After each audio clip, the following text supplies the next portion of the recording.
point of view, you survived that Scorpio full moon, but emotionally, barely. Listen, I'm a Scorpio moon, and this full moon hit me hard. When I tell you, it literally brought up everything: betrayal wounds, abandonment wounds. There's lack mentality that's surrounding that. There's also fear of losing people. There's a fear of not being enough. And I mean, all of this came to the surface. But that's what Scorpio energy does. It drags that shadow out back into the light so you can finally transform it instead of running away from it, and it keeps cycling back. And I had to catch that myself, because when you're constantly saying that I want this, I need this, I'm nothing without this person, I need this outcome, you're actually opening up for that lack. The universe doesn't understand what you're saying because it's saying, I don't have these things. And the universe responds to your frequency before the words are in place. So if your frequency here is full of desperation and full of fear and attachment and obsession, you are manifesting more of that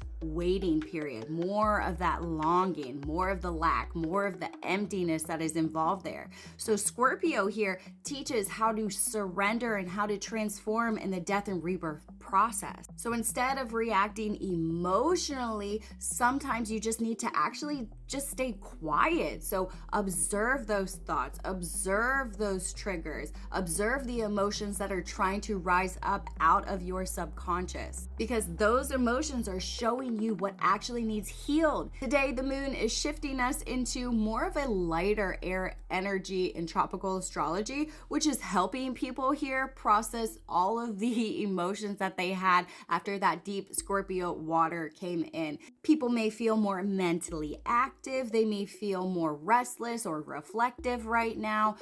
There's going to be this wanting of communication right now with the air energy floating around, and they want some answers. They also are wanting movement, pure movement. But here in Vedic astrology, we're going to add another lens onto this, because we're still carrying that intense karmic emotional undertone that's under everything here. So it's connected to releasing, it's connected to the attachments. This is emotional purification. A lot of people are feeling emotionally raw right now. They're exhausted, they're overstimulated, they have this anxiety, there's nostalgia also there as well, even if it's just randomly detached right now.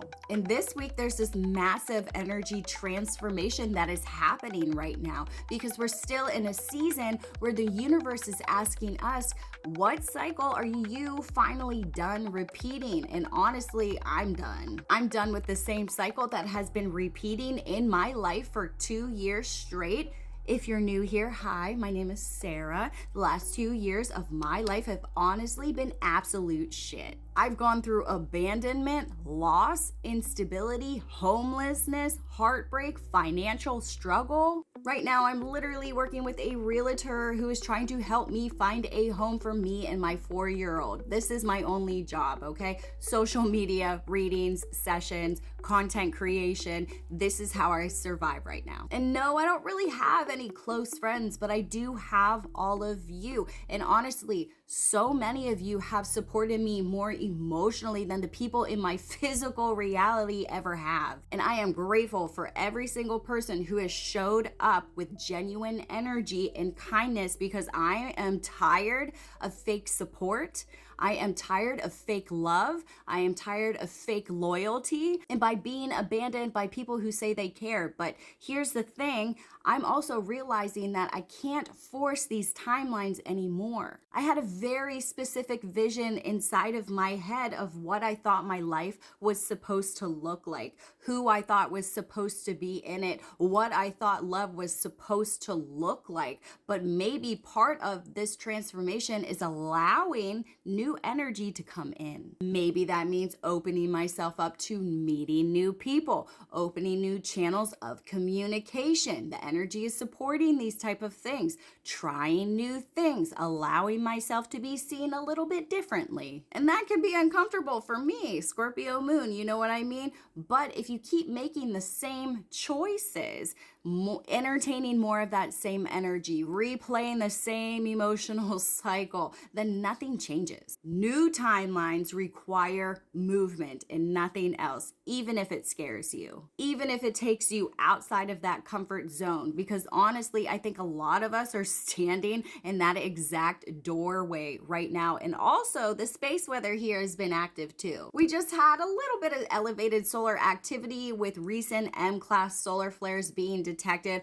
Also, we are monitoring an ongoing geomagnetic disturbance, and there's some solar wind fluctuations with this. So solar flares and geomagnetic activity can amplify visions, vivid dreams, anxiety, emotional purging, the fatigue that you may be feeling, headaches. There's going to be nervous system sensitivity. Also, you're going to get these random realizations, spiritual awakenings are associated with this, emotional breakdowns, especially with a Scorpio full moon, and especially if you are energetically sensitive to this. So right now, the sun here is producing an M1 level solar flare. Earth's magnetic field has been fluctuating right now between quiet to unsettled conditions, and we're continuously watching these active sunspot regions for additional flare potential. So if you have been feeling emotionally off right now or deeply reflective, if you have been feeling a little bit overstimulated or emotional, or like your nervous system here is processing 10 years of emotion all at once, you are not alone. You are transforming the energy. It's coming up for a reason. And sometimes transformation here can be so ugly before it becomes beautiful. If you want to support me and my family, you can head to my website, sarahstarofficial.com, book a reading with me. That is truly how I support myself and my son right now. And everybody who continues showing up for me, supporting me, listening to me, growing with me on this path, thank you. I'm Sarah Star, here with your space weather and energy update for May the 4th.